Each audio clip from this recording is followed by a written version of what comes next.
Ο συγκεκριμένος αμανίτης λέγεται Πρινίτης, είναι προς βρώση αυτός, βγαίνει κάτω από τον πρίνο συγκεκριμένα, αυτό ονομάζεται έτσι, και αυτό μπορούμε να το διαπιστώσουμε από την κάτω μεριά, βλέπουμε ότι τον έχει φάει σαλιγκάρι. Πρινίτης και βγαίνει καθαρά στο βουνό.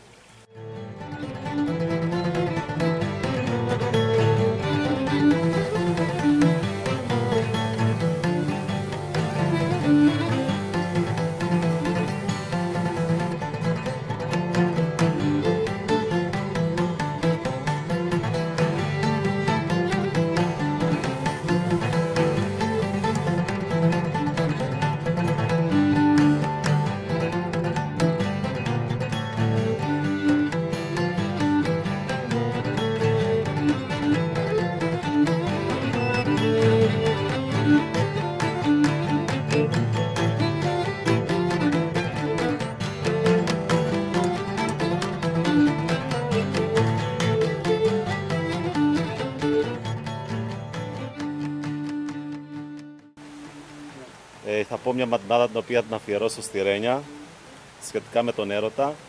Να είχα τη χάρη να ήμουν δίχτα μου σε ένα δέτη, να πέρνας και να με έκοψες, να με έβανες στον πέτη.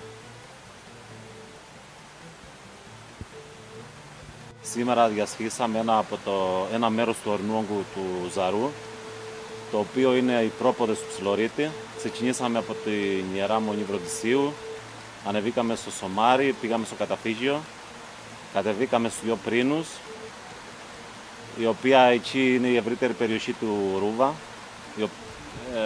και αυτή τη στιγμή βρισκόμαστε στη μέση του Φαραγγιού, το οποίο ονομάζεται Φαράγγι Αγίου Νικολάου ή Φαράγγι Γάφαρη. Φαράγγι Αγίου Νικολάου γιατί στην αρχή του Φαραγγιού είναι το μοναστήρι του Αγίου Νικολάου, και Γάφαρη επειδή είναι ο ποταμός, ονομάζεται έτσι. Είναι περίπου 4 με 4,5 χιλιόμετρα.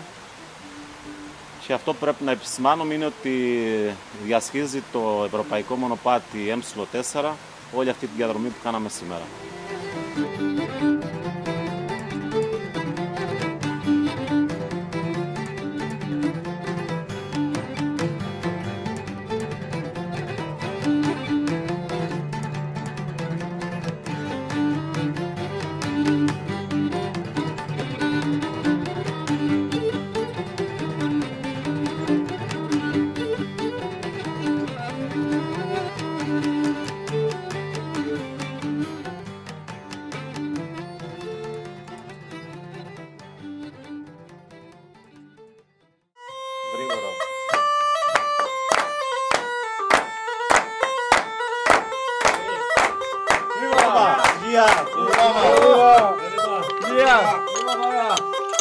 Πάντα τέλεια.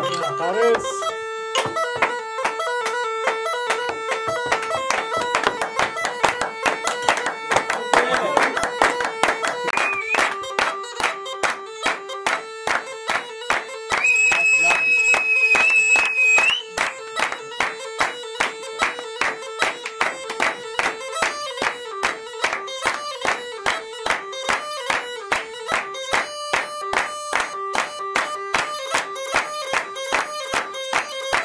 Γεια σου, Κουλιανέ.